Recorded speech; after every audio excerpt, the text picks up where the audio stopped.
Suhol nga ba sa militar ang dagdag sahod sa mga sundalo? Giit ng isang grupo, masyado naman itong timing sa gitna ng umuugong na kudeta. Pero nanindigan na Malacanang na deserve ng mga sundalo ang umento. Narito ang report. Bago pa man pumutok ang trillion peso march noong November 30, nag-dinner sa Malacanang si Pangulong Bongbong Marcos kasama ang mga matataas na opisyal ng Armed Forces of the Philippines. Dito nanindigan ang militar, nakikilos ng naaayon sa konstitusyon. Nasa likod din daw sila ng Commander-in-Chief.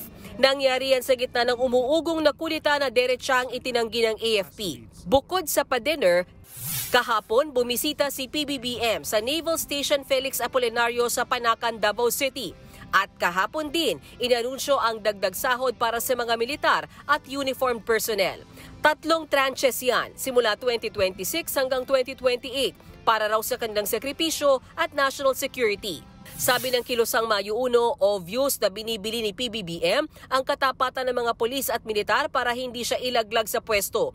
Timing na timing raw ang biglaang aumento habang sunod-sunod ang protesta at pagpuputok ng isyu ng korupsyon. Sampal sa mukha raw ito ng mga ordinaryong manggagawa na tapat sa bayan.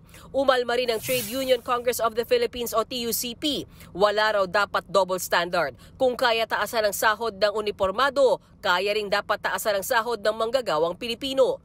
Tanong naman ng ACT Teachers Party List, nasaan ang dagdag sweldo sa mga guro? Bakit daw hanggang ngayon ay tila hindi sila priority? Puro thank you na lang daw ba ang bayad sa kanila? Pero bumwelta ang palasyo. Sabi ni Press Officer Yuse Claire Castro, huwag masyadong iniintriga ang timing ng taas sahod.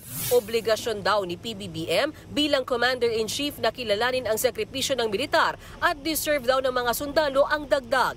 Ang pagkilala po sa mga kasundaluhan natin, hindi po ito nababatay kung anong po ang nangyayaring ingay ngayon. Mga political noise. Kung nararapat po silang bigyan na mas magandang ayuda, pagtulong, kailangan naman din po nating bigay dahil ang kanilang sakripisyo po sa bayan. Buhay po ang nakataya sa kanila.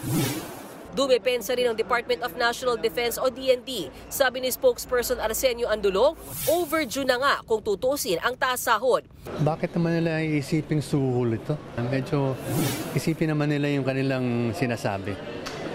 Nasa yung malasakit natin para sa mga dumidepensa sa ating taong bayan at ating soberenya.